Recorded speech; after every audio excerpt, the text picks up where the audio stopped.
북한에서 이게 총을 만드는 게 누구가 만드는가? 제수들이 만들어요.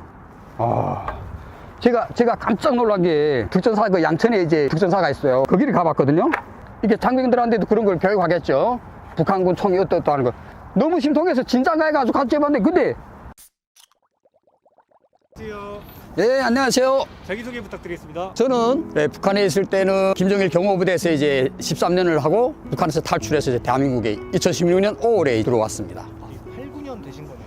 예, 그냥 횟수로 군인, 지금 3월이니까 이제 딱 9년 되네요. 북한 974 부대가 김정은 경호부대잖아요. 복무 당시에 한국군에 대한 정보가 있으셨나요? 그렇게 그 주입은 안 줘요. 안 주고 정치 사상 시간에 이야기하는데 대한민국 군대라기보다 그저 위대한 남수성 계리들. 이렇게 항상 남수성 계리들이라고 했는데 자본주의 군대는 돈이 팔린 뭐 노예의 군대다. 그래서 그냥 뭐 우리가 그냥 쏘면 죽고 그렇게 허술한 군대다. 이런 교육만 뒤따 하거든요. 그 제가 본 북한군하고 대한민국 군인들 딱 한 가지를 정리하면 정말 우리 대한민국 장병들은 국가 국민, 나라를 위해서 지키는 진짜 자유민주주의 군대가 맞아요. 북한군은 이 3대 세습을 위해서 김씨 일가만을 위해서 충성하는 독재자의 가병들이에요. 그 3대 세습의 노예들이라고 보면 됩니다. 제가 안개라서 오리를 보니까 북한에서 그 대동강에도 오리가 그 전에 좀 있었어요. 그런데 이제 90년대 지나서 이제 한 2000년대 들어서면서 대동강 오리가 다 없어졌어요. 그 오리 그 보면 북한 주민들이 잡아먹느라고 그렇게 경치가 좋은데 오리 한 마리 없어요. 근데 여기 봐요. 오리 얼마나 많은가. 근데 아니 게 전에 그 이상하게 제가 그 여기서 유람선을 이제 이게 한강에서 타보니까 그 갈매기들이 엄청 많이 쓸더라고요. 그래서 여기는 바다도 아닌데 이게 무슨 갈매기가 이렇게 많지? 먹을 게 너무 많으니까. 그러니까 이 대한민국 먹을 게 많으니까 내 배 부르니까 이렇게 짐승들한테 던져주잖아요. 그런 어떻게 보면 제일 위에 있는 김씨 일가를 호위하셨잖아요. 예. 그거에 대해서 되게 많이 한이. 저는 한 정도가 아니에요. 그들이 화로운 생활, 요트 타고 백마를 타고 그다음에 정원에서 아이들이 놀고 그 어린 5살, 7살짜리 아이들 보고 대장님, 공주님이라며 머리 숙여서 인사를 딱 해야 되겠고 장군님께서 깨어나시면 이제 나시기 전에 청소를 해야 된다고 하면서 그 빗자루 들고 청소를 하고 또 장군님을 지켜야 된다고 하면서 그 자지도 못하고 밤에 나갔다가 또 주간에 들어와서 정치사상 학습을 한 걸 해. 그 다음에 또 들어와 또 총 쥐고 계속 사격을 해. 그렇게 충성하고 전역을 해서 왔는데 내 와이프를 잃고 또 대학을 졸업해서 그래도 좀 좋은 데 갈 줄 알았는데 우리 얼굴도 모르는 오총 고모가 이제 대한민국에 왔다는 걸 내가지고 제가 출신 성분이 걸렸어요. 이 대한민국을 말하면 이제 국정원 같은데 국가보위부 이런 데 이제 가게 됐는데 신현조에서 떨어져 가지고 이제 그 교훈을 배치받았어요. 북한에서 역사 교사라는 거는 대한민국의 역사, 뭐 북한의 역사 그런 역사를 말하는 게 아니고 김씨 일가 역사예요. 낮에는 아이들을 가르칠 때 수령님께 충실한 아들 딸이 되자 뭐 이런 교육도 했지만 저녁에는 진짜 한탄하면서 왜 우리가 저기에 아들 딸이 돼야 되는가 너무도 분하더라고요. 내 정말 그 체제를 위해서 충성했건만 결국은 내 가정도 지키지 못하는구나. 그래서 차라리 뭐 자유라는 게 좋다니까 어느 만큼 좋은지 모르긴 하겠지만 어쨌든 죽더라도 가는 보고 죽자. 어이, 잠시만, 이거 크네. 이걸 북한군이 엄청 잊고 싶어 해요. 북한군이라면 누구나 할 것 없이 제일 부러워하는 게 바로 이 군화입니다. 북한군 이제 전투하라는 건 이제 고무신이에요, 고무신. 제일 신고 싶었던 게 바로 이거. 계례군 군화라고 하잖아요. 계례군 군화 됐어요. 야, 이 군복 하나하나에도 정말 우리 대한민국의 자유민주주의를 위해서 싸운 우리 선열들이 이런 고귀한 희생, 나라를 잘 지켜달라는 우리 국민들이 그 마음에 아마 이게 여기 다 이게 군복에 다 있지 않나.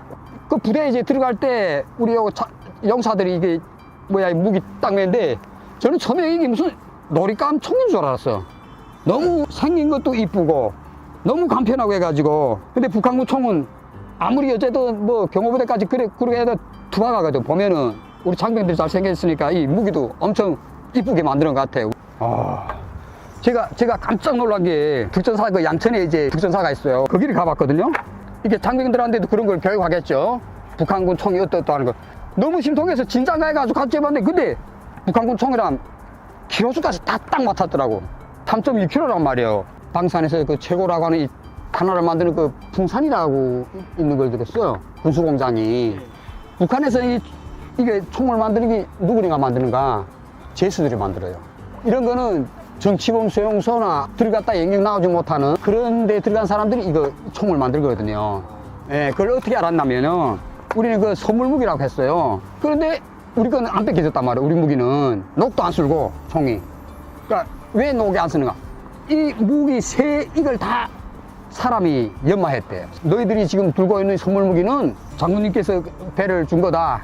이게 다 이게 손을 이게 연마한 거다. 진짜인지 가짜인지 모르겠어요. 어쨌든 그렇게 들었거든요. 우리 지금 요건 다 원형을 돼가지고 이게 이 겨누못이 뺏겨 앉는단 말이에요. 그 다음에 빛을 안 받아가지고 이렇게 뭐 그늘이 앉는데 북한 총은 여기 절반이 이렇게 뚝 꺾어져서 위에 없어. 그러다 나니까 이거 빛을 받거나 그 다음에 이게 이 겨누못이 착색 뺏겨지면 이렇게 겨눴을 때 보면 이게 위에 탁 현상이 생겨. 근데 많은 분들이 그런 말씀 하시더라고요. 북한 총은 거의 맞추기가 거의 불가능하다고. 그래서 힘든 거예요. 매번 사격할 때마다 어떻게 하는가? 이 겨눈 못에다가 이제 고무줄 있잖아요. 불을 태워가지고 이렇게 시꺼멓게 그스름이 앉게 해요. 이 대한민국 이게 지금 K2로 안 보니까 이 겨눈을 했을 때 그냥 원형이 들어오면 그저 당기면 딱딱 맞더라고요. 네, 맞아요. 그러니까 이게 백발백중이지. 야, 그래 이게 북한군이 이런 원리를 아직 몰라가지고 북한에서 착 오기 전에는 그걸 몰랐어요. 근데 한국 딱 들어오니까 이 어깨에다 다 이렇게 대한민국 태극기 달고 있더라고요. 국가가 너희 어깨 위에 우리 국민들 자유민주주의 이런 가치 중요성을 너희들한테 짐을 지어줬구나. 이런 걸 느꼈어.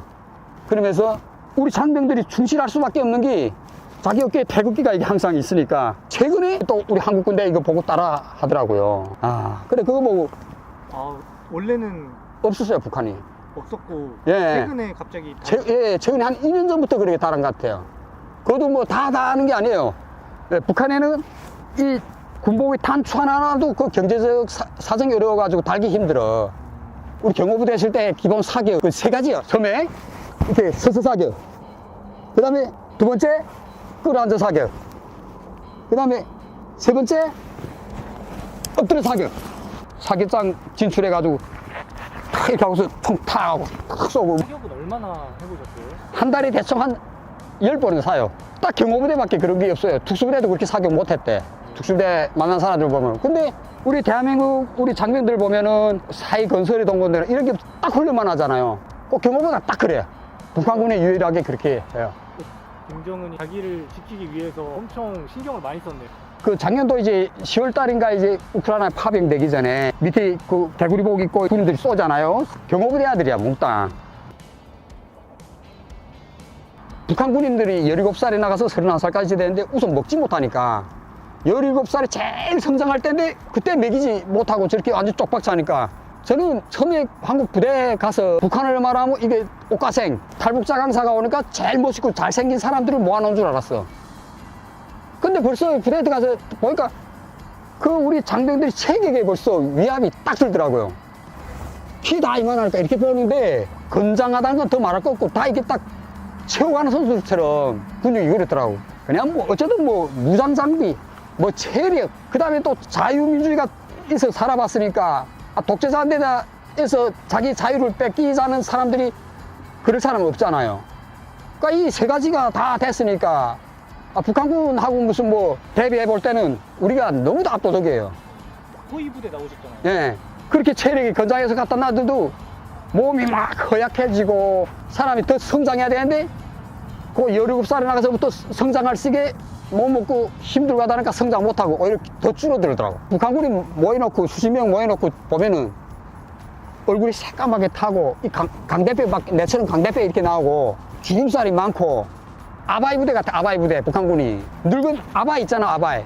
북한에서 어르신들 보고 아바이라 그래. 아바이. 북한군은 이제 17살부터 31살까지 한번 모아놔봐요. 삼촌들하고 조카들이 딱 같이 가는 그런 느낌이 딱 든다. 북한이 언제 이런 거 따라오겠어요? 정은이한테 그냥 저렇게 숙박돼가지고 막 이제 국민도 불쌍하지만 이 젊은 아이들이 너무 불쌍해.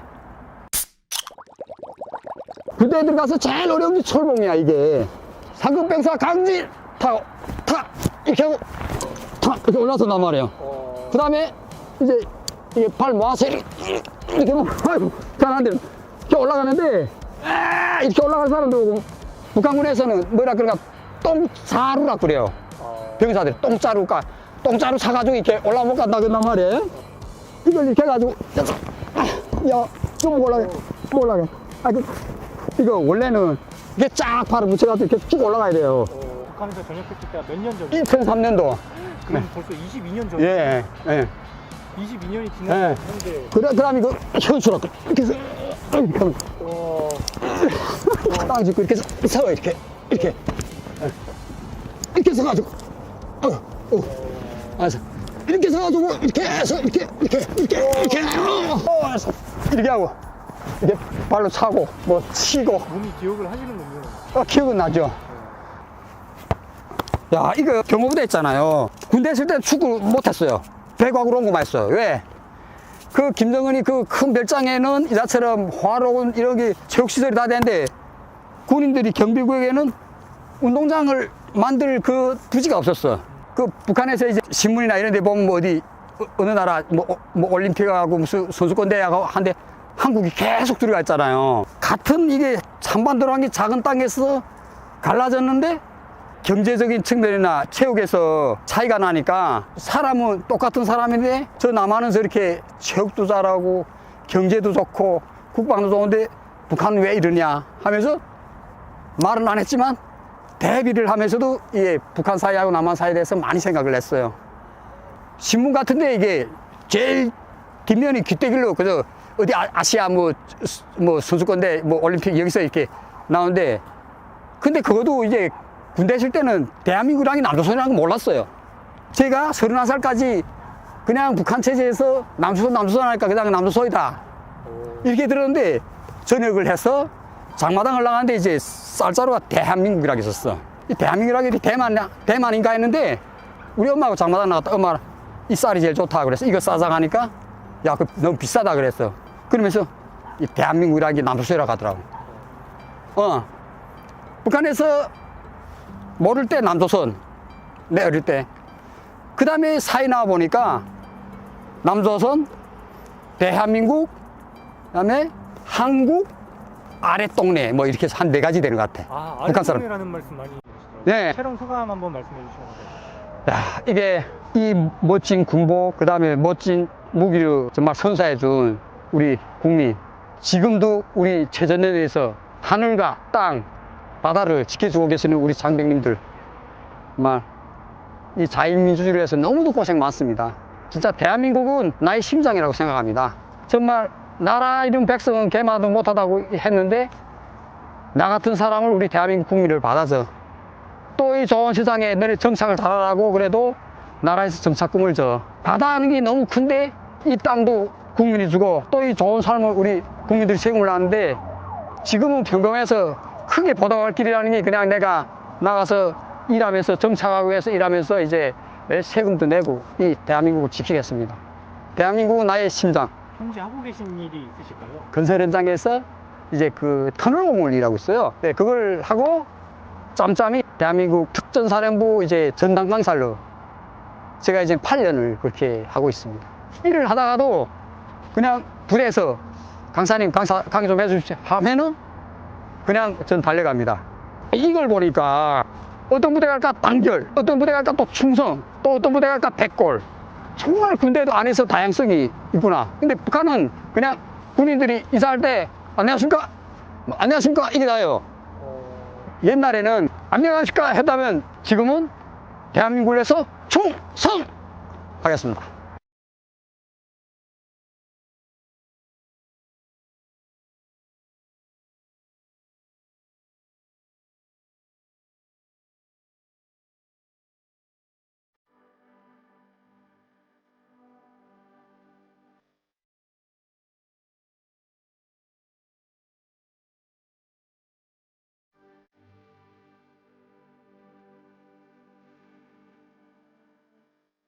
제가 쓰던 총은 AK47이거든요. 여기가 이제 나무예요. 그 연결 부위가 다 나무로 돼 있어가지고 AK 소총도 접혔나요? 안 접혔어요. 그냥 요거 비슷하게 예, 이렇게 이제 있는데 이게 접히나요? 접힙니다. 아 진짜요? 네. 어머. 네, 안녕하세요. 양강도 삼지연에서 온 최서량입니다. 반갑습니다. 저는 이제 해군이었잖아요. 7년 동안 통신병으로 있다가 전역했습니다.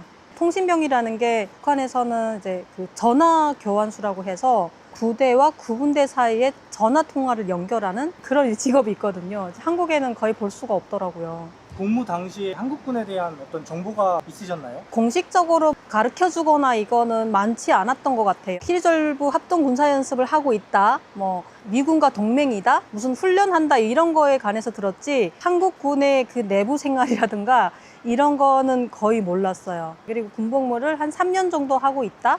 네, 요 정도? 그 영평도 포격 사건 때 정신교육을 받은 적이 있었거든요. 근데 그 정신교육을 받으면서 영상 자료를 보여줘요. 북한에서 포의 위력을 그 적들이 이제 그 두려워한다. 예, 막 이런 내용으로 편집본이죠. 그런 걸 막 보여주면서 미군하고 국군이 군복이 살짝 다르더라고요. 색깔이 살짝 다른데 그 전투화나 이런 것들이 이렇게 보이잖아요.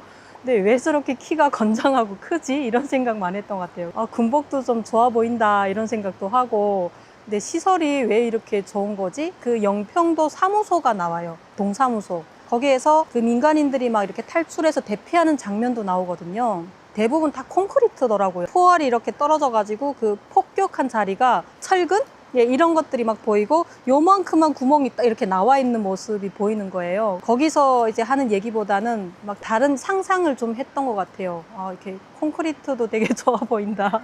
예, 시설이 다 좋아 보인다. 옷들도 막 자유롭게 입은 것 같다. 막 이런 생각들. 네. 어떻게 보면 이게 교육 자료로 활용하는 건데 좀 저 같은 사람한테는 역효과가 나는 거죠. 이제 그런 걸 보면서 그 포의 위력을 보는 게 아니고 그 사람들이 실질적인 그 생활을 조금씩 볼 수 있는 그런 기회인 거죠. 제가 군복무 할 때 당시 오바마 대통령이 그 집권을 할 때 그 당시거든요. 계속 책으로만 보고 그리고 사상교육으로만 통해서 듣잖아요.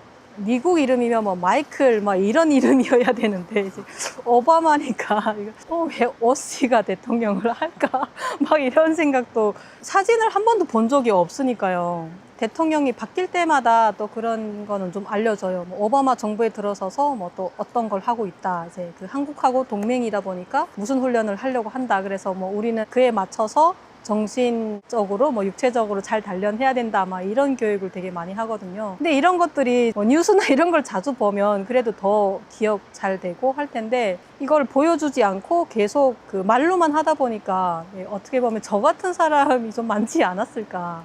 북한 여군들은 어떤 훈련을 받나요? 그 보직마다 다 다른데요. 저희는 이제 통신병이다 보니까 보통은 이제 아침에 정치사상 교육을 제일 먼저 해요. 그래서 한 2시간 정도 기본적으로 하고 그 다음에 뭐 이제 행정훈련 같은 거, 포병은 포병훈련, 그리고 저희는 교환수잖아요. 그래서 교환수는 교환수 훈련, 뭐 전술훈련도 하고 이제 다양한 훈련을 하는데요. 1기 훈련이랑 2기 훈련이 조금씩 달라요. 1기 훈련은 동기훈련, 그리고 2기 훈련은 하기훈련. 그래서 1기 때는 대부분 전술훈련이나 통신병 훈련이나 이런 것들이 주가 된다면 그 여름에 하는 하기훈련은 수영훈련을 집중적으로 한다라고 보시면 될 것 같습니다. 그리고 여름에는 작업 일과가 거의 반 이상 힘들었던 훈련이 꽤 많은데요. 그 중에서 이제 화생방 훈련이라고 혹시 들어보셨나요? 그 화생방 훈련이 정말 힘들었던 것 같아요. 북한에서는 사격훈련 해보셨나요? 네, 1년에 2번씩 해봤습니다. 동기 때 한 번, 하기 때 한 번 해서 3발 6발을 쏴봤어요. 1년에 6발을 쏘는 거예요? 네, 저희가 동해 쪽이거든요. 그리고 또 섬이다 보니까 잠수함 부대고 진짜 뭐 한국에서 그런지 모르겠지만 제가 그 부대에 있을 때 들었던 얘기로는 적군의 제1 타격 대상이 그 잠수함 부대라고 들었어요. 북한 잠수함이 좀 유명하지 않나요? 저는 거기 있을 때는 잘 몰랐는데 나와 보니까 다 알고 있는 그런 지역이더라고요. 이게 실제로 육군에서 사용하는 K2 소총인데요. 아, 네. 약간 조준조척이라면 이런 게 잘 맞는 것 같아요. 그리고 분리도 되고. 근데 제가 쓰던 총은 AK47이거든요. 여기가 이제 나무예요. 예, 모든 그 연결 부위가 다 나무로 돼 있어가지고. 그리고 잠수함을 직접 타시는 분들은 그 가철식 소총이라고 해가지고 이렇게 접었다 폈다 하는 그 쇠로 돼 있는 거더라고요. 예, 그 조금씩 좀 부대마다 다른 것 같더라고요. 예. AK 소총도 접혔나요? 아니요, 그거는 안 접혔어요. 그냥 요거 비슷하게 예, 이렇게 이제 있는데 이게 접히나요? 접힙니다. 아, 진짜요? 네. 이쪽으로 제끼면 어떻게 하죠? 엄마. 와, 되게 신기하네요. 북한 총은 접히지 않아요. 예, 제가 썼던 건 항상 이렇게 긴 상태로 있어가지고 이제 훈련할 때나 그 강갱군 훈련을 되게 많이 하거든요. 그때는 항상 총을 이제 소지를 하잖아요. 근데 이게 총구에 계속 뭐가 걸리고 길다 보니까 그리고 수영 훈련할 때도 이제 총을 이렇게 머리 위로 들고 수영해야 되거든요. 이게 총구가 물에 젖으면 안 돼요. 한국은 장비가 다 좋은 것 같아요. TV로 강철부대 되게 재밌게 봤어요. 그 이제 강철부대 보니까 여기 그 조준경이 달렸더라고요. 그런 총은 저는 한 번도 보지 못했었거든요. 그래서 너무 총을 잘 쏴가지고 물론 훈련도 잘 하겠지만 또 장비도 저는 좋아야 된다고 생각하거든요. 뭐 북한에 있을 때도 그렇게 생각했지만 저도 어쨌든 군복무를 했지만 이 총으로 서량님을 제가 조준할 수도 있는 상황이 있을 수도 있는 거잖아요. 그쵸. 남북이니까 네. 신기한 것 같아요. 그쵸. 저도 그 강의 다닐 때는 이제 그 상대가 적이었잖아요. 근데 이제 한국에 와서 이런 그 북한 군에 대한 이야기를 이렇게 하면서 근데 되게 군인들이 막 얼굴도 되게 하얗고 처음에 강의 갔을 때 적을 바라보듯이 바라보지 않으시는 거예요. 되게 해맑게. 북한은 군복무가 길잖아요. 네. 그래서 한국 병사들 봤을 때 비교적 좀 어리게 보였을 수도 있을 것 같은데. 그쵸. 근데 이제 북한, 저 같은 경우에는 만 16살에 군대를 갔었거든요. 16살. 예. 해는 날에 17살에 간 거죠. 그렇게 어릴 때 가요? 네. 그러니까 지금은 8살에 학교를 들어가거든요. 근데 제가 학교 들어갈 때는 빠른 생이랑 늦은 생이 있었어요. 그래서 저는 빠른 생이라서 이제 7살에 학교를 들어가다 보니까 17살에 졸업을 하게 된 거예요. 그래서 17살에 군대를 나가서 근데 그게 또 있어요. 그 북한군은 연령층이 많이 나잖아요. 저는 17살인데 거기서 이제 뭐 분대장이나 이런 사관 간부들은 막 20대 후반, 중후반이잖아요. 하사관도 병이라고 보셔야 될 것 같아요. 왜냐면 뭐 7년 되거나 남자들은 뭐 10년 되면 전역을 하는 그런 케이스니까. 전역을 앞둔 사람들하고는 나이 차이가 거의. 그렇죠. 뭐 할아버지 군번이라고 저는 여기서는 들었어요. 뭐 아버지 군번, 할아버지 군번 뭐 이렇게 있다고 들었는데 그렇게 따지면은 그게 상상이 안 가는 군번인 거죠. 막 8년, 7년 막 이렇게 차이 나니까. 근데 한국에서 장병님들을 보셨을 때는 대부분 다 비슷한 연령대라는 느낌을 많이 받았던 것 같아요. 근데 이게 끈이 원래 있지 않나요? 맞아요. 원래 이렇게 끈이 있어야 되는 거죠? 예, 이렇게 매야 되고. 맞아요. 한국 군인들은 이제 사격을 하게 되면 100발 이상 쏘니까 네. 몇십 발, 몇백 발 쏘니까 북한에서는 어쨌든 1년에 6발 쏘신 거잖아요. 이제 총알이 거기서는 뭐 모든 보급품이 다 그렇겠지만 경제력의 차이가 거기에서 확연히 나는 것 같아요. 다르게 또 생각해보면 저희가 실탄은 제가 많이 쏴보지 못했지만 조준훈련이라고 해서 매일 하는 훈련이 있거든요. 거의 1시간씩 했던 것 같아요. 그 조준 훈련을 계속 하다 보니까 실제 그 사격 훈련을 할 때 이제 뭐 총알이 물 먹으러 간다라는 얘기도 가끔 하시잖아요. 근데 저는 한 번도 물 먹으러 간 총알이 없었어요. 예, 이제 딱 뭐 중간을 명중을 하는 경우는 많진 않았지만 그래도 다 목표판을 맞췄었거든요. 그리고 한국에 와서 그 게임장 많잖아요. 예, 사격 게임장. 근데 진짜 총은 아니고 이렇게 그 동네에 이제 가끔 하나씩 있는 게임장이 있었어요. 근데 거기 가서 한국 친구들이랑 가가지고 근데 제가 다 맞춰가지고 인형을 받았어요. 아, 진짜요? 예, 그래가지고 그 친구들이 너무 놀라는 거예요. 왜 이렇게 사격 잘하냐고. 그래서 나는 그냥 한 건데 왜 이렇게 내가 잘하지? 그러니까 훈련을 그만큼 오래 하다 보니까 이게 조준 훈련이긴 하지만 실제 탄화를 쏜 건 아니지만 그게 효과가 있다라는 거를 어떻게 보면은 보여주는. 느낌이 좀 다르신가요? 비슷한 것 같아요. 예, 그 총 여기 이제 지탱하는 곳이랑 조금 비슷한 것 같아요. 자세가 나오시는데요. 아, 네. 한국 실제 무기는 들어보지 못했는데 이제 북한 총은 좀 많이 무거웠었거든요. 그래서 이렇게 들고 있으면 손이 여기가 많이 아파요. 그래서 항상 엎드려 자세로 많이 했던 것 같아요.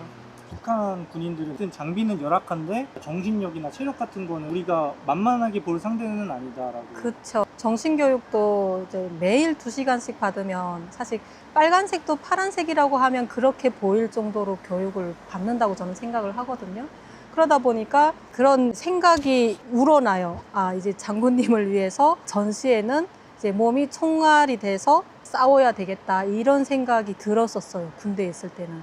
예, 그 장군님을 지키는 게 곧 이제 나라를 지키는 거다. 예, 약간 이런 생각으로 항상 임했던 것 같아요. 근데 좀 두려움도 있었어요. 이제 그 한국 그런 이제 영상 같은 것도 보고 교육 자료도 보고 또 저희는 통신병이다 보니까 지도 같은 것도 저는 봤었거든요. 근데 한국에는 도로가 진짜 많더라고요. 고속도로. 그때 당시 북한에는 고속도로가 2개밖에 없었거든요. 남포 평양 고속도로랑 그리고 또 어디 고속도로 이렇게 2개밖에 없었어요. 근데 그런 걸 보면서 거기에서 또 경제력을 엿볼 수 있잖아요. 또 이런 그 면으로 봤을 때 전쟁이 일어나면 과연 이런 재래식 무기로 이길 수 있을까? 막 이런 생각도 되게 많이 했었던 것 같아요.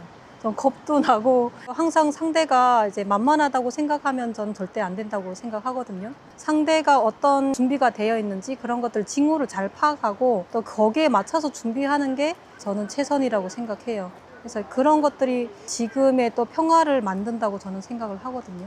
북한은 김씨 일가를 지키는 군대라고 하면 네, 한국은 가족을 지키고 우리 나라를 지키려고 하는 거잖아요. 그렇죠. 그런 부분에서 차이를 느끼셨나요? 그럼요. 이제 북한은 어떻게 보면은 일개 약간 개인의 군대라고 해야 되나? 김부자의 군대라는 이제 한국에 와서 느낀 거죠. 그런 정신교육을 받았던 것들, 예, 그런 것들이 어떻게 보면 김부자를 위해서 했던 거구나, 이렇게 이제 생각을 했었고, 이제 한국에 와서 보니까 국방의 의무를 다 한다는 그 자체가 이제 나라를 지키는 게 내 가족과 친구들과 그런 이제 소중한 사람들을 지키는 거잖아요. 그런 면에서 이제 많이 다르다고 생각했어요. 그래서 아마도 정신력으로 따진다면 가족이 내 뒤에 서 있다라고 생각하는 것과 내 뒤에 수령이 서 있다. 예, 이런 것과 좀 차이가 있지 않을까. 예, 아무래도 수령보다는 내 가족이 우선이지 않을까. 예, 이런 생각도 들었습니다.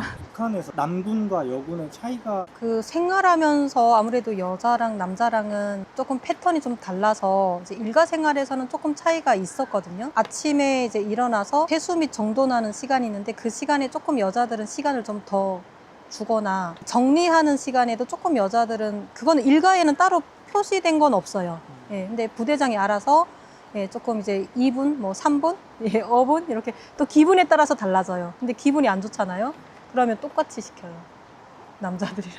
그러니까 세수하고 막 크림 바르고 이런 시간이 있어야 되잖아요. 근데 똑같이 몇 시까지 모여 하면 모여야 되고 좀 그 기분에 따라서 예, 일가도 좀 달라진다. 한국의 여군들은 대부분 다 간부로 입대를 하시더라고요. 학력이라던가, 예, 뭐 기술이라던가 이런 부분에서는 훨씬 더 예, 앞서 있고 이제 그런 부분에서 봤을 때 북한군은 엄청나게 이제 열악하다 보니까 그 이번에 그 러시아 파병 나가서 그런 이제 상황을 보셔서 알겠지만 이제 무인기가 뭔지 모르잖아요. 그만큼 교육이 안 돼 있다라는 거거든요. 이제 그런 걸 봤을 때 북한에는 또 그만큼 이제 머릿수가 또 많잖아요. 근데 이 머릿수만 가지고서는 좀 힘들지 않나라는 생각을 항상 하고 있습니다. 그러니까 거의 뭐 정신력, 깡으로 버텨야 되는 그런 상황이 아닐까. 세대마다 좀 차이가 있는 것 같아요. 북한군이 제가 있을 때까지만 해도 정신력이 그 군에 있는 만큼은 그래도 저를 봤을 때는 그래도 죽더라도 싸워야 되겠다. 싸우지 않으면 다 식민지가 된다라는 이런 생각을 항상 가지고 있었는데 지금은 워낙에 비디오나 이런 거를 많이 접하고 군대에 가잖아요. 이제 젊은 MZ층이라고 해야 되나요? 그런 사람들이 군대에 나가서 이제 꼭 이 나라를 지켜야 될 필요성을 느낄까? 이제 한국에 먹히더라도 더 잘 먹고 잘 사는 그런 게 더 시급하지 않을까? 전 가끔씩 그런 생각도 해요. 네, 제가 이제 가끔씩은 군대에서 제대한 게 맞냐라는 얘기를 정말 많이 듣거든요. 이제 군 출신이 맞냐라는 얘기를 듣는데 자세가 나오시는데요. 7년 짬밥이 여기서 나오시는 것 같은데 저보다 거의 3배 이상 군 생활을 많이 하셨는데 그런가요? 오늘 또 이제 북한 군에 관련돼서 뭐 이러저러한 얘기를 많이 했잖아요. 근데 이러한 얘기를 할 수 있는 지금 이 순간도 우리 국군 장병 여러분께서 나라를 잘 지켜주시기 때문에 가능하다라고 생각하거든요. 그래서 늘 고맙게 생각하고요.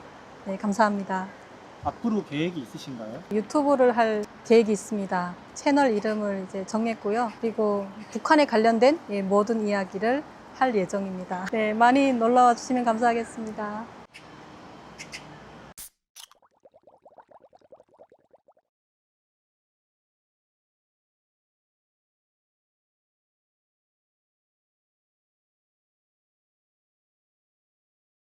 이게 북한에서 군인들이 훈련을 받을 때 우리 군도 아마 전술훈련이라는 게 있을 거예요. 전술훈련 기간에 그 약진이라는 게 있거든요. 약진. 딱 뛰어나갈 때 4초를 뛰면 안 돼요. 그러니까 3초 정도만 뛰고 엎드려서 자기 몸을 숨기고 다시 이제 조준 상태를 취해야 되는 거예요. 근데 왜 4초를 넘기면 안 되냐 하니까 그 적들이 가지고 있는 총은 4초 내에 조준이 가능하대요. 그때 우리 군은 그 드론 이런 것을 도입을 하고 있고 드론에 기관 총 달려 있고 그냥 날아가면서 쏘겠다는 거잖아. 북한 군인들이 다 아장나갔구나. 안녕하세요. 2019년에 우리 군의 중부전선 철원 DMZ를 넘어서 귀순한 류성현입니다.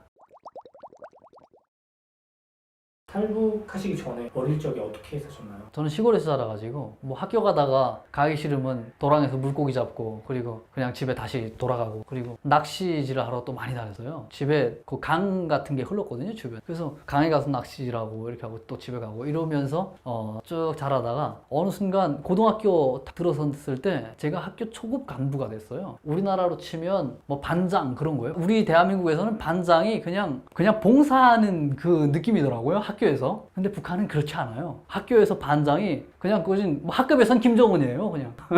학급에서 야, 너 저기 청소하고 너 저기 뭐 하고 이런 걸 다 하거든요. 그때부터 이제 그런 거를 하면서 열심히 학교 생활을 열심히 했어요. 그래서 학교 때도 뭐 나름 공부도 제일 열심히 해서 군대 가가지고 진짜 열심히 해보겠다 하고 그렇게 하면서 학교 생활을 쭉 마쳤던 것 같아요. 군대들이 주변에 동네에 많았어요. 그게 제가 살았던 것이 거진 전전 지역이다 보니까. 그래서 학교 거리가 3km 되는데 아마도 한 12살? 뭐 이때까지는 다 걸어 다녔어요. 매일. 비가 오는 날도 걸어 다니고 눈이 오는 날도 걸어 다녀요. 그런데 나이가 조금 되니까 자전거를 집에서 주는 거예요. 자전거는 원래는 있었어요. 집에 있는데 어리니까 너가 자전거 타고 다니다가 뺏긴다, 군대들한테. 군대가 뺏들어 가니까 타지 마라 그러는 거예요. 그래서 못 타고 다니다가 나이가 조금 덩치가 커지니까 주는 거예요. 줘서 자전거 타고 이제 매일 다니는데 학교 갔다 늦게 오는 날이 많거든요. 수업 끝나면 밭에 학생들 다 모아가지고 밭에 호미 하나씩 들고 김매러 가야 돼요. 김매다가 날씨가 어두울 때 집에 보내요. 그러면 밤에 자전거 타고 이제 오거든요. 북한은 가로등도 없어요. 그 산길을 이렇게 오는데 그때 군인들이 이제 딱 그 길목에 지키고 있다가 야, 이 새끼야 자전거 내놔 이렇게 해서 빼뜨는 사례들이 많아요. 저도 이제 군인하고 같이 갔다가 고등학교 졸업하기 한 1, 2년 전에 군대하고 싸움했던 적도 있고요. 제가 고등학교 여기에서는 모르겠는데 저 학교 때 매일 칼 차고 다녔어요.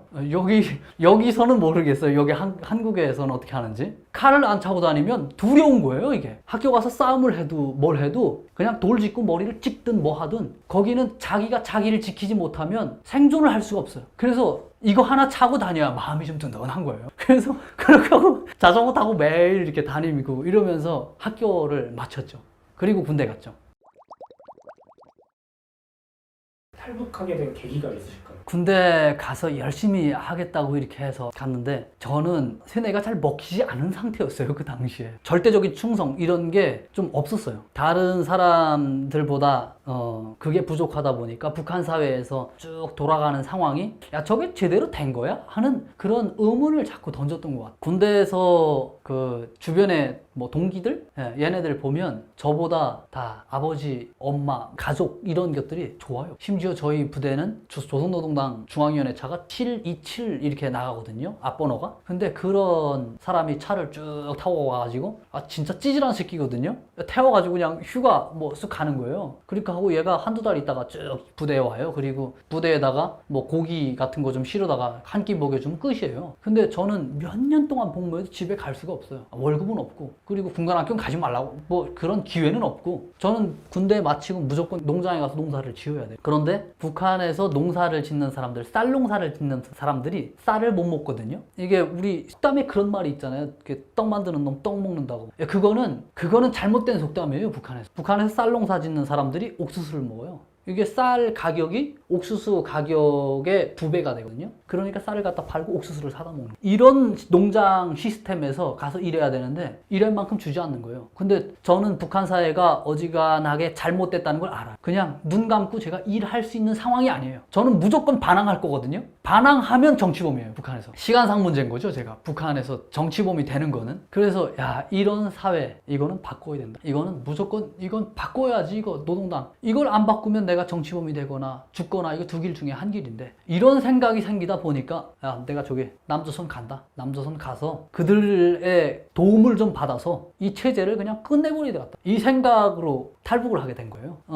북한에서는 계속 그런 교육을 하거든요. 미제와 남조선 괴뢰들이 야합해서 우리의 공화국을 무너뜨리려고 음으로 양으로 책동을 한다. 우리 잘 지켜야 된다. 이런 걸 계속 교육해요. 그래서 저는 북한군에 있을 때 미국하고 대한민국에서 기회만 있으면 그냥 북한을 그냥 딱 침략할 걸로 준비를 계속 하는 줄 알았어요. 근데 여기 제가 넘어와서 보니까 전쟁할 마음이 없더라고요. 여기는 그런 마음이 없어요. 그냥 우리는 다 국민도 그렇고 평화가 중요하잖아요. 지금의 현 상황을 잘 유지하고 잘 살아가는 게 중요하잖아요. 북한 쳐들어가는데 관심이 그게 없거든요. 근데 북한에서는 제가 그걸 계속 배우다 보니까 북한 교육을 받음으로 인해서 제가 여기 넘어오게 된 거죠. 제가 이런 계획을 이야기하려고 할 때 그런 말 하지 말라. 당신은 여기서 살던지 아니면 다시 그런 생각할 것 같으면 다시 가던지 두 길 중에 하나를 택해라. 그래서 쭉 생각해 뭐 어떻게 하다가 뭐 판문점으로 보내겠다는데 판문점으로 제가 넘어갈 수는 없잖아요. 그래서 제가 그때 날 판문점으로 넘길 것 같으면 날 죽여서 넘겨라. 죽여서 넘기는 거나 뭐 그게 다름없거든요. 북한 가도 좀 죽을 거거든요. 그래서 양자 그 택일 해야 돼서 대한민국에 살게 됐어요. 사실 여기서 살아간다는 것을 상상을 해본 적이 없거든요. 네.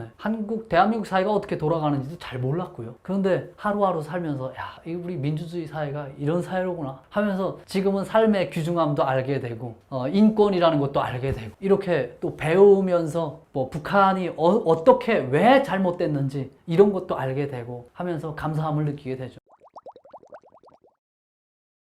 탈북 과정을 말씀을 잠깐 해주시면. 탈북을 하는 데 있어서 북한을 빠져나가는데 사실 중국 같은 데 가는 거는 뭐 쉽게 가거든요. 두만강, 압록강 넘는 거는 여성분들이나 어린애들은 그거 넘는 게 힘들지만 새끼가 사지펄펄한데 그냥 딱 눈치 보다가 비 오는 날 쏙쏙 뛰면 그 1분도 안 돼서 뛰어넘어가거든요. 그래서 잡을 수가 없어요. 산으로 뛰어 들어가고 사지펄펄한데 어떻게 잡아요. 그런데 그쪽으로 가면은 대한민국에 언제 갈지 몰라요. 그래서 대한민국에 가야 되는데 어디로 갈까? 야, 바다로 한번 가보자. 바다. 걔네 바다에다가 철조망 치고 지뢰는 못 먹지 않을까? 이렇게 하고 바다로 가려고 했는데 바다로 가려면 이 잠수복 같은 게 좀 필요할 것 같더라고요. 그래서 돈을 운전비용하면서 차곡차곡 모았던 게 있어서 잠수복을 사러 이렇게 몰래 돌아다니는데 잠수복을 살 수가 없더라고요. 그게 시중에 판매가 되는 게 아니에요. 통제품이에요. 그래서 이거 잠수복 없이 빈몸으로 헤엄쳐서 바다로 간다는 게 이게 너무 막막한 거예요. 그래서 그쪽에 막혔죠. 그래서 어디로 갈까? 어디로 갈까? 이렇게 고민을 하는 그 타이밍에 야, DMZ로 갈 수도 있잖아.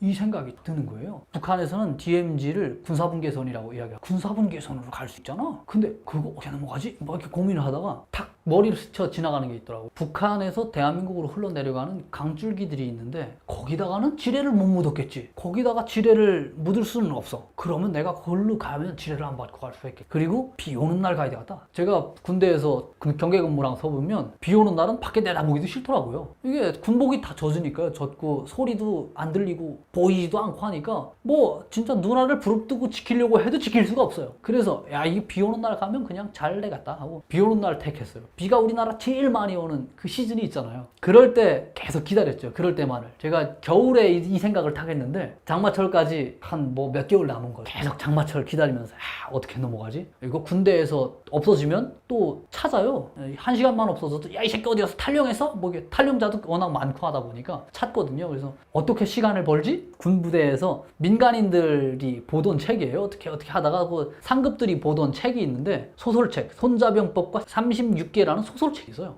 그 책을 제가 우연히 딱 보게 된 거예요. 저는 사실 책을 안 좋아하거든요. 책을 제가 북한에서 완독한 책이 없어요. 끝낸 책이. 근데 이 책이 꽤 두꺼워요. 두꺼워서 이 책을 딱 봤는데 너무 재밌는 거예요, 이 책이. 그래서 그 책이 없어지는 게 막 아까울 만큼 다 읽었어요. 읽었는데 여기에서 영감을 너무 많이 얻었어요. 탈북하는 영감을.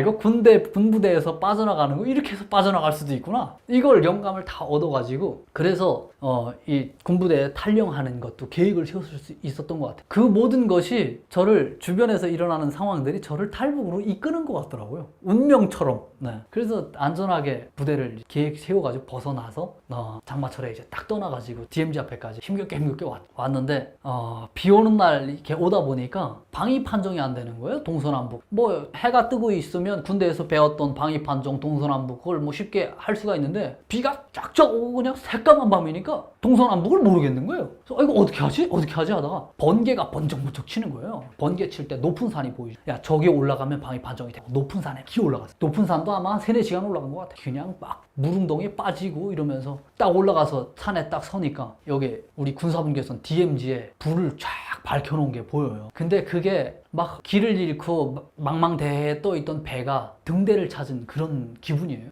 너무 그냥 탄성 같은 게 나오더라고요.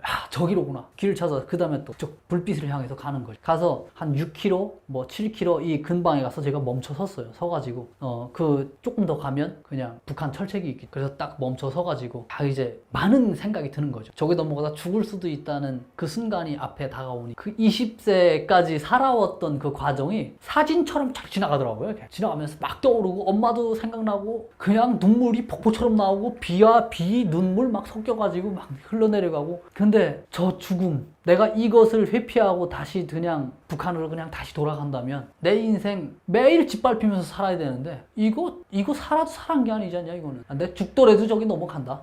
그런 마음을 그냥 계속 다지면서 날이 어두워서 그때 넘었죠. 근데 변수가 하나 생겼어요. 거기에 북한에서 남쪽으로 흘러내려가는 것을 막으려고 댐을 엄청 큰 거를 거기다 막아놨어요. 댐을 막아놔가지고 물이 큰 호수가 있는 거예요. 제가 물길을 생각해서 이제 거기 찾아왔는데 호수를 가는 거는 문제가 안 되거든요. 제가 헤엄쳐서 가는 거는. 근데 낙차고가 이렇게 떨어지면 거기서 떨어져서 죽을 것 같더라고요. 근데 어떻게 갔어요? 뭐 다른 길이 없는데. 그래서 거기에 그냥 헤엄쳐서 가서 낙차고에서 그냥 떨어졌어요. 거기 안에서 회오리가 이렇게 돌거든요. 거기에 그냥 몸이 말려 돌아가가지고 정신을 좀 잃었거든요. 그러다가 다시 저를 이렇게 뿌려 던지더라고요. 이렇게 퉁 튀어 나오더라고요. 나와가지고 정신을 차렸죠. 차려가지고 내가 여기 살았구나 하고 다시 유속이 워낙 빨라가지고 쫙 내려오는데 한 2시간 뭐 이상 우리 군의 철책 그 가까이 오니까 저기 가다가 전기부터 죽을 수도 있다는 그런 두려움도 생기더라고. 막 그런 생각이 드는 찰나에 저에게 불빛이 그냥 대낮 같은 불빛이 쫙 비춰오는 거예요. 저를 보고 있는 거예요.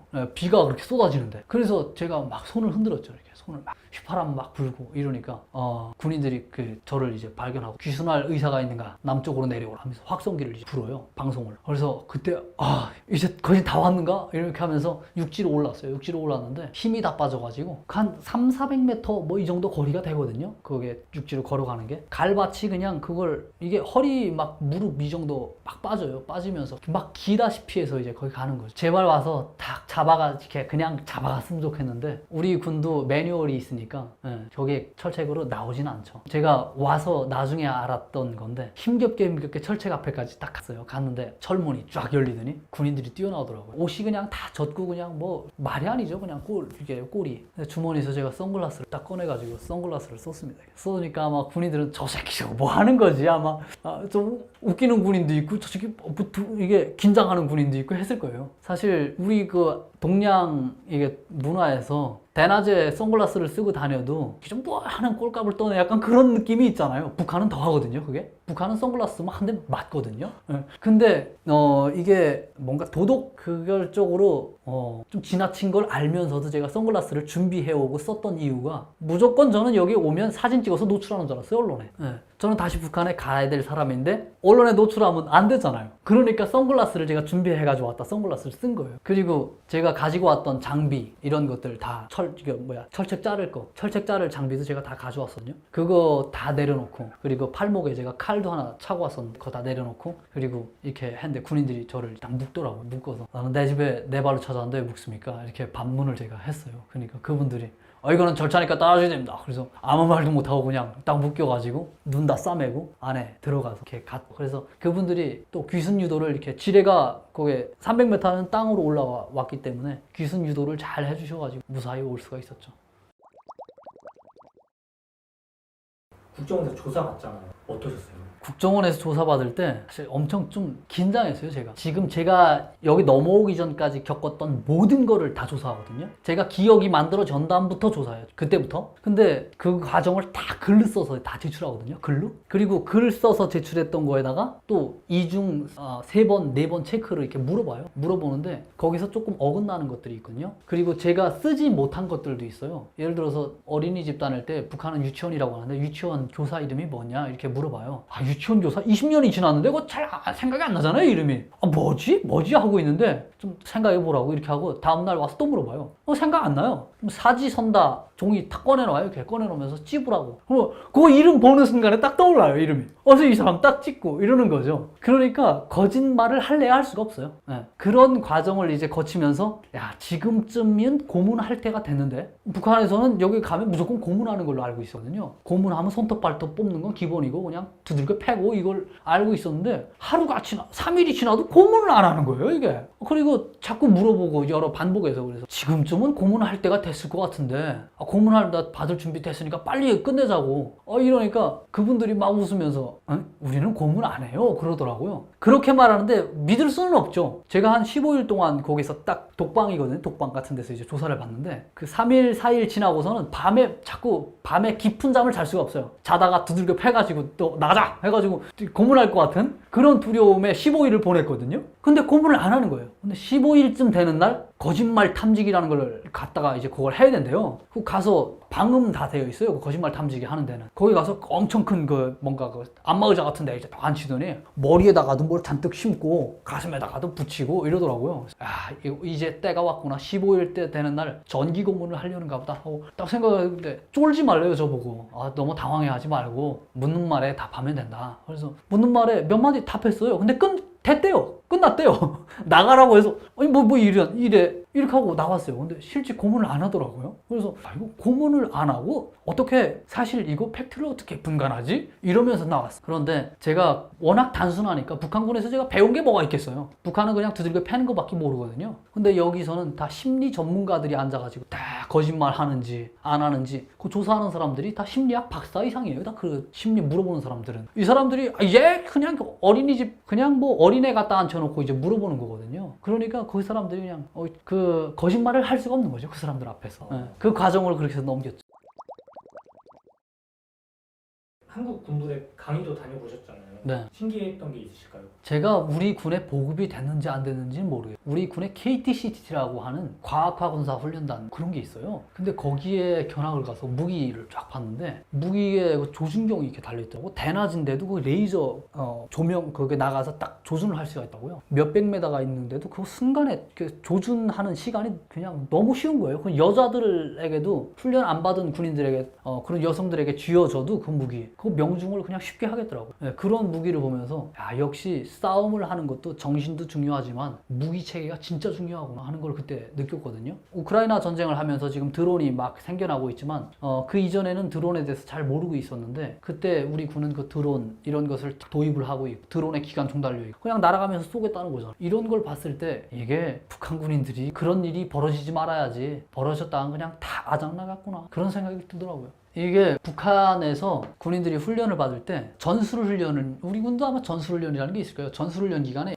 그 약진이라는 게 있거든요. 약진. 우리 군에서는 어떻게 표현하는지 모르겠어요. 약진이라는 게 한 명은 엄호하고 한 명은 뛰어나가고 이러면서 교차적으로 이제 돌진하는 방법이거든요. 그런데 딱 뛰어나갈 때 4초를 뛰면 안 돼요. 4초 이내에 그러니까 3초 정도만 뛰고 엎드려서 자기 몸을 숨기고 다시 이제 조준 상태를 취해야 되는 거예요. 근데 왜 4초를 넘기면 안 되냐 하니까 4초 내에 M16이라고 북한은 이제 우리 군이 M16을 가졌다고 교육을 하거든요. M16이라는 그 적들이 가지고 있는 총은 4초 내에 조준이 가능하대요. 북한 거보다 더 좀 좋대요. 그래서 4초 내에 엎드려야 된다 이랬거든요. 이게 우리 군의 K2나 그 북한의 AK 이 계열을 보면 제가 무기 전문가는 아니어서 디테일하게는 모르겠는데 조준의 이 무기가 좀 정교한 것 같아요. 여기에 보게 되면 조준하는 게 여기하고 여기 있잖아요. 거리가 멀어서 조준이 좀 더 정밀도가 높은 것 같아요. 그 대신 고장에 조금 취약하다고 하더라고요. 네, 제가 북한군에 있었던 그 AK 무기는 이거는 고장은 잘 안, 네, 고장 났던 경험을 제가 해본 적이 없거든요. 무기 가지고 막 하면서. 그 대신 명중률은 좀 떨어진다. 그리고 군인들도 조준 훈련을 그렇게 많이 하지 못. 그리고 실탄 사격도 많이 못 하고. 사격은 빈도가 어떻게 돼요? 실탄 사격을 평균 북한군에서 평균 동계 훈련 때 3발, 하계 훈련 때 3발 해서 6발 정도 쏴요. 네, 그러니까 제가 군복무를 8년 가까이 했지만 682, 48에서 58 미만을 쏴본 거예요. 총탄을. 아마 우리나라에서는 신병 때 50발 다 쏴버리지 않나요?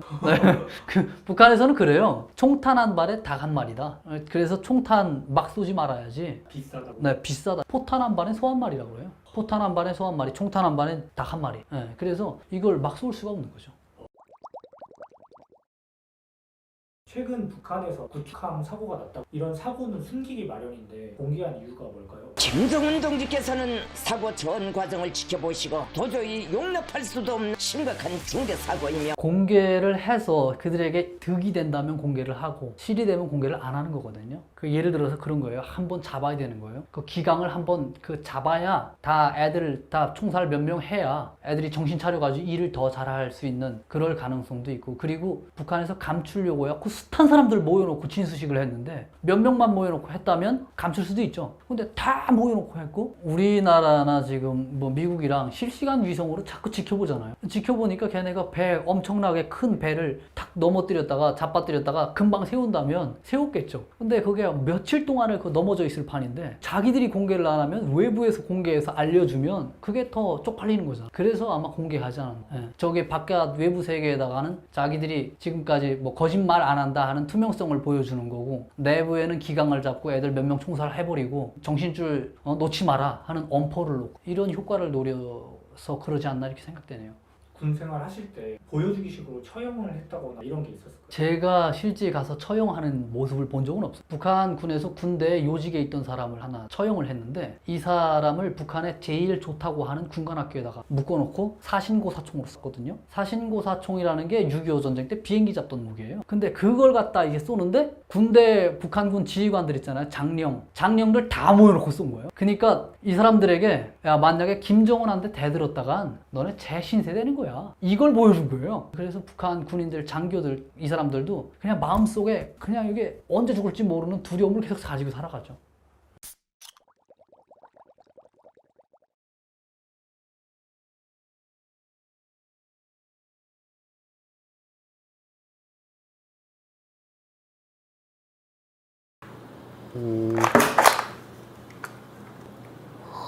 어쩜 5.6이라고 되어 있네요. 5.56 MM K2.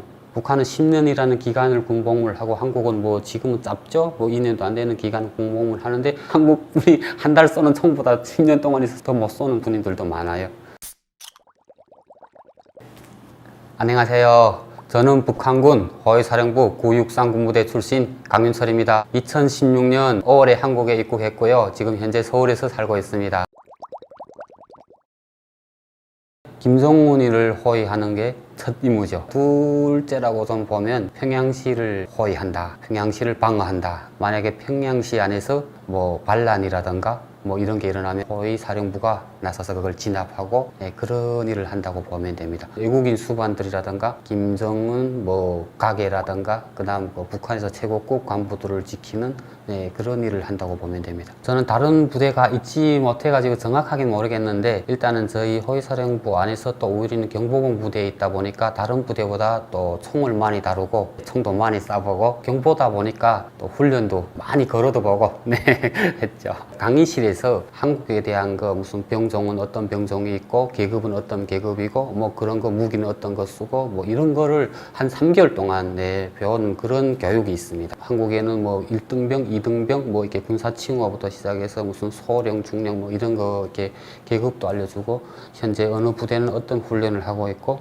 우리가 거기에 맞춰서 어떻게 해야 되고, 만약에 우리가 거기 갔을 때 그 병정 우리가 군복을 바꿔 입었다. 일단 경보병 부대다 보니까 혼란도 시켜야 되고, 뭐 주민들한테 가서 이야기할 때 한국 사람처럼 이야기, 또 병사처럼 이야기해야 되니까 그런 말 교육도 배워주고, 그리고 무기도 그때는 M16이라고 우리가 교육을 받아서 M16에 대한 그 무기를 넣고 이 무기는 어떻게 쓰면 어떻게 됐다 이런 것까지 교육을 받은 그런 기억이 납니다. B2 소총입니다. 네. 북한 총하고 다른 부분이 북한은 이게 전문은 여기 없어요. 그냥 반달 형식이고 이게 전문 거는 좀 다르네요. 아 여기가 누르는. 일반 병사들 총 같은 경우 안 잡힌다고. 아 그렇죠. 네 일반 병상들은 그게 뭐 나무로 되어 있는 거 있고 플라스틱으로 되어 있는 게 있어요.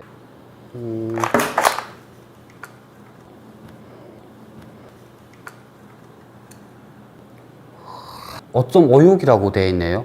5.56 MM K2. 북한 총은 조문이 여기에 붙어 있어요. 여기 이 지금 한국 총은 K2는 여기에 있잖아요. 여기에서 거리 조절을 해가지고 내가 몇 미터 유효거리, 사유거리 여기다 거리를 조절해가지고 여기서 쏠 수 있는 거죠. 그게 조금 다르네요. 지금 보니까 이거 탄창 뽑는 게 원래 이게 제치고 뽑는 게 있는데 고장 난가요? 아, 저게 누르는 게 있어. 동그랗게. 어디에요? 저게 아 이쪽에요. 누르면서 이게 있네. 이렇게 이쪽에 있네. 우리는 여기 있어요. 여기 딱 여기 눌러서 이렇게 탁 제끼고 다시 착 이렇게 딱 빠지게 됐어요. 근데 이거는 이쪽에 있네요. 일반 부대 총은 그 7.62mm라고 그거 자동보총인데 그거는 좀 총의 굵기를 말하는데 우리는 5.4하고 우리 지금 여기 한국에서는 88식이라고 하더라고요. 그 무슨 K 여기 이게 서로 용어가 다른데 우리는 북한에서만 이야기하는 네 AK 네 저총이라고 하는데 5.45 자동보총이라고 했어요. 일단 2.9kg라고 하는데 그냥 3kg 조금 지나가요. 우리가 이렇게 딱 재보면 그다음 탄창 30발만 탄창하고 딱 이제 키로를 달구면 한 3kg 이상이 지나가거든요. 그러다 보니까 그걸 제일 처음에 호위사령부에 바로 나와서부터 호위사령부부터 보급하고 다른 부대는 받지 못했었죠. 그러니까 조금 그게 좀 특혜가 있었죠. 네. 그리고 북한은 일단은 저희는 5.45를 그때 호위사령부제가 있다 보니까 5.4를 썼는데 일반 부대들은 그때 당시만 해도 5.4를 못 썼어요. 7.62mm 자동보총을 썼는데 그 자동보총도 한 해에 2번 정도 사격을 해요. 그러니까 훈련이 하기훈련이 있고 동기훈련이 있어요. 그러니까 동기훈련하고 하기훈련 때만 쏘는데 그것도 많은 양을 못 쏴요. 딱 3발 쏘거든요.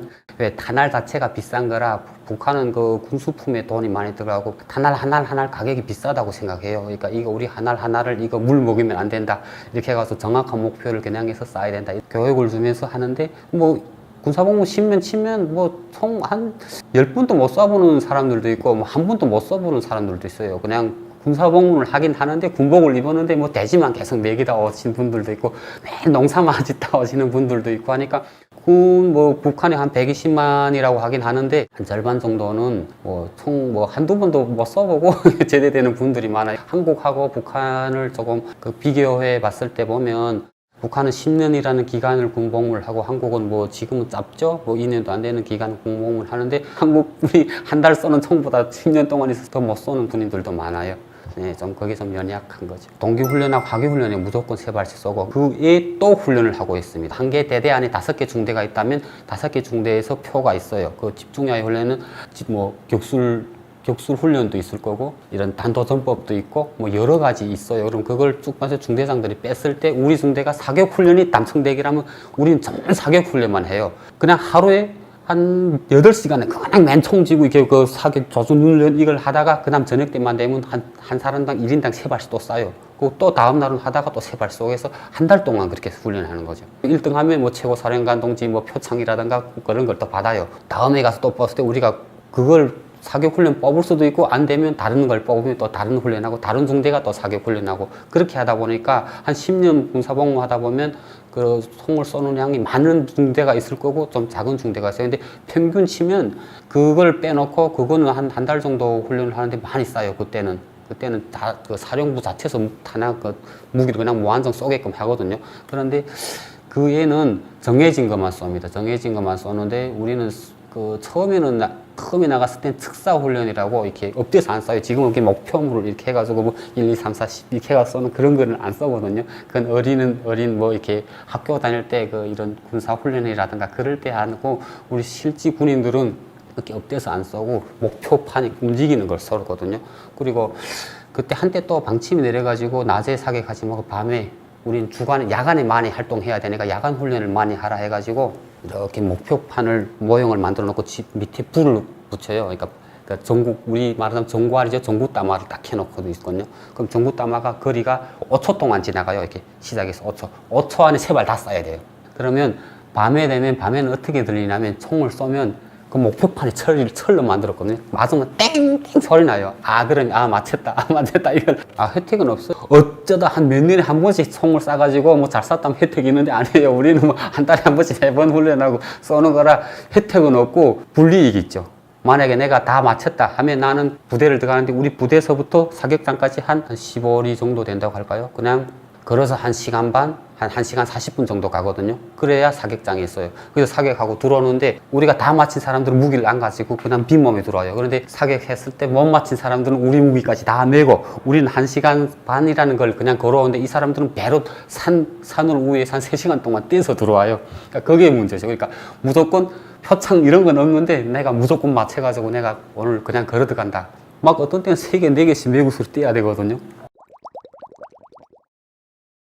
거기에 조금 차이가 있죠. 우리도 나갈 땐 나라와 국민, 우리의 총대우에 평화가 있다 해가지고 그 평화를 지키기 위해서 나가요. 나가는데 나가가지고 보면 사상교육을 우리는 어릴 때부터 그렇게 받았고 지금은 현재 미국이 전쟁이 끝나지 않은 휴전전 상태이고 미국이 지금 남한에 들어와 있고 우리를 호시탐탐 먹겠다고 노리고 매 해마다 합동훈련하고 그 합동훈련을 할 때마다 우리가 그만큼 똑같이 훈련을 해야 되고 하다 보니까 언제 갑자기 전쟁 이렇게 쳐들어올지 모르니까 뭐 옛날 그런 게 있잖아요. 천년을 키워서 하루를 써먹는다고 우리 나라를 위해서 너희 10년 동안 군복무를 한다. 이걸 계속 주입을 주거든요. 그런데 하다 보면 그게 우리가 나라를 지켜서 하는 건지 아니면 그 김부자들을 위해서 충성하는 건지 그게 조금 차이가 나요. 근데 거기 사람 같은 건 직접적으로 나갈 때부터 장군님을 위하여 최고사령관 동지를 위하여 목숨을 바치겠습니다. 이렇게 하고 나가거든요. 나의 목숨은 장군님 목숨이나 같다. 거기서 죽는 게 영광이라고 생각하고 가는 거예요. 근데 여기 군인들은 알잖아요. 우리 국방의 의무도 가지고 나가고 내가 나라와 국민을 위해서 내가 그 나가 있는 기간까지 성실하게 국민을 위해서 나라를 위해서 하잖아요. 근데 똑같은 생각을 하고 나가긴 하는데 나갔다가 제대돼서 사람들이 생각이 다른 거죠. 여기는 내가 나라를 위해서 공복을 하고 왔다 이렇게 생각하는데 남한 군인도 우리는 와서 보면 내가 북한을, 그러니까 나라를 위해서 하긴 왔는데 10년이란 청춘을 다 바치고 와가지고 보면 그 10년이 변한 게 있어야 되고 이런데 변한 게 없는 거예요. 다른 것도 발전도 하고 엄청 좀 이렇게 돼야 되는데 10년 하고 와봐도 그냥 그 꼴이고 하면 허무한 거 많죠. 우린 닫힌 구역이죠. 일부 사람들이 못 들어오고, 네, 특가. 사람 사는 데고 사고 같은 게 뭐 난다고 보면 행군을 하다 보기라면 야외에서 하잖아요. 그러면 그 밖에서 우리는 바로 자거든요. 나무를 떼는, 그 불을 붙여가지고 몸을 녹이고 밥도 해먹고 이런 확률이 많은데 그 나무를 혹시 밤나무를 쓰면 밤나무가 적당한 밤나무 되는데 많은 양을 쓰다 보면 그 밤나무에서 나오는 가스가 있어요. 그래 가스를 먹고 우리가 한 개 분대가 죽은 일이 있어. 밤나무 가스를 먹고. 그래 우리는 항상 나가기라면 밤나무는 줍지 말라, 밤나무는 떼지 마라. 밤나무는 바로 해서 떼고 그 나무가 남은 그 잉그러기는 버리고 다른 나무를 떼야 된다. 그러니까 나무가 없으면 밤나무밖에 없으면 떼긴 해야 되잖아요. 그런데 그 밤나무가 불을 붙고 거기서 다 붙은 잉그러기에서 가스가 나와요. 항상 교육 나갈 때 보면 밤나무 떼지 말라고 항상 그 주입을 주거든요. 하고 네, 조금 그런 것도 있고요. 행군을 많이 하다 보니까 행군에 대한 에피소드도 많죠. 천리행군, 이천리행군이라고 있는데 처음엔 천리행군을 했어요. 천리행군을 했고 그 아첨제들이죠. 장군님, 우리 이번에 천리행군 하니까 너무 잘했습니다. 우리 다음에는 이천리행군 하겠습니다. 이렇게 해가지고 북한에는 그 전문 경보병 부대가 따로 있어요. 무력부라든가 이런데 이런 사람들은 우리처럼 5.45도 안 쏴요. 봉화권 총이라고 딱 작은 총을 가지고 다녀요. 그리고 경양화 해가지고 딱 그냥 배낭 하나에다 권총만 먹고 행군하는데 호위사령부는 장군님 방침이라는 걸 내려가지고 호위사령부 무력을 가지고 조국 통일을 할 수 있게 준비하십시오. 이렇게 되다 보니까 각 중대마다 경보병 대대라는 걸 다 만들었어. 그렇게 만들다 보니까 각 대천군관학교 졸업한 사람들을 막 이렇게 소대장, 소대장, 중대장 이렇게 시키다 보니까 이 사람들이 금방지대 가지고 막 지형학도 모르고 이런 분들이 와가지고 하다 보니까 뭐 좌표 찍고 어디를 가라고 하면 막 가지 못해가지고 온종일 산을 해봐라 헤매고 그다음에 수신 날리면 이거 받는 게 수신 수가 제발을 못하다 보니까 어디를 가라는지도 수신 받지도 못하고 훈련할 때 보면 각 지역의 지도를 다 받아야 하고 우리 한쪽에 북한 지도가 있고 뒷면은 남한 지도가 있어요. 좀 그 호기심 있죠? 아, 우리 지도를 보고 이렇게 남한 지도를 보는 거니까 비슷한 지역이 있어요. 우리가 무슨 저기 어디 양산 쪽이라든가 평남도 쪽에 산 그 지형을 거기를 우리가 한다 하기란 그 산이 있고 보면 뭐 어디 지리산 지형이 있어요. 지리산 지형이 있으면 첫 해는 보면 거기 그 지형을 딱 이렇게 자세히 보면 아파트들도 서 있고 무슨 발전소 서 있고 쭉 다 보여요. 근데 그런 게 있는데 한 몇 년 후에 다시 지도를 내주면 그 지도를 보면 지도를 줄 때 다른 지도는 폐기하고 또 이렇게 주거든요. 보면 없는 건물이 막 서 있어. 아, 그럼, 아, 여기가 뭐가 서 있네? 거기라면 거기다가 무슨 학교, 뭐 학교락 써 있는 것도 있고, 무슨 대학교면 대학교, 뭐 무슨 건물, 뭐 이렇게 써 있는 게 있어요. 그러니까 이게 그런 데 대해서는 북한이 좀 많이 좀 빨리 좀 이렇게 따라간다고 봐야 되죠. 한국은 실시간으로 바로 업데이트. 그렇죠. 한국은 실시간인데 북한은 그거는 안 되죠. 실시간은 안 되고 어느 순간에 전쟁이 일어나가지고 바로 침투 투입될 수도 있으니까 바로 우리가 여기에 무슨 뭐 정미소가 있다고 왔는데 정미소가 없으면 그러면 그게 완전 안 되잖아요. 남한은 그래도 바로바로 이 스마트폰을 해가지고 바로바로 볼 수 있는데 북한은 그렇게는 안 돼 있어요. 스마트폰은 있는데 이렇게 오픈되어 있지 않다 보니까. 근데 우리 군인들한테 주는 지도는 거진 바로바로는 아니지만 어느 정도 빨리빨리 그게 이렇게 조금 업그레이드 된다고 네, 그렇게 보면 되죠.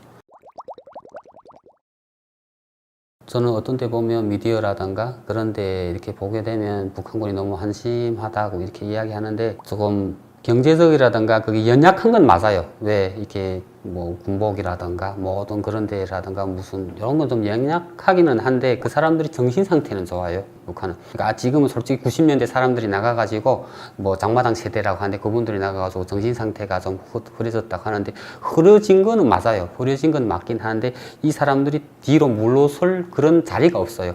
배운 게 있고 그 전문 어릴 때부터 사상 그런 게 있잖아요. 그걸 가지고 있기 때문에 내가 설사 힘 약해서 죽는 한이 있어도 물러선다 그런 건 없을 거예요. 그러다 보니까 정신교육이 중요한 거죠. 뭐 북한은 교육을 주는 게 있어요. 우리가 이렇게 지금 연약하다. 우리가 이렇게 연약한 거는 우리가 군수 쪽에 많은 거 투입하다 보니까 우리 거기 투입 안 하면 잘 살 수 있다. 이게 지금 못 살게 된 동기는 미군이 지금 남한에 있다 보니까 전쟁을 어느 순간에 언제 일으킬지 모르다 보니까 우리가 경제 쪽을 돌리지 못하고 병진 노선을 해가지고 경제하고 국방 같이 가다 보니까 지금 못 산다. 국방 봐라. 저기 얼마나 돈이 많이 들어가냐. 우리가 지금 통일이 되면 저기 있게 다 우리 경제 쪽을 돌아서면 우리도 잘 살 것이다. 그때까지 참고 견디자. 이렇게 해가지고 교육을 주고 사상을 주다 보니까 약하고 배고프고 하니까 도망치고 푸고 이런 건 있어요. 그런데 거기서 딱 닦인 구역에 도망치면 자기뿐이 아니라 뭐 부모들까지 다 연좌제를 가다 보니까 조금 그게 있을 뿐이지 약하다 뭐 조금 그렇게 놓고 볼 때 보면 뭐 진짜 못 먹고 뭐 허약 만나가서 목도 이렇게 약하고 그거는 맞긴 해요. 그런데 그 허약 걸린 사람들도 만약에 순간에 전쟁이 일어났다. 네가 이걸 지고 저기 뛰라면 뜁니다. 왜? 그 사람들이 정신 상태가 그렇게 좋거든요. 남한 사람들도 그렇게 하긴 하겠죠.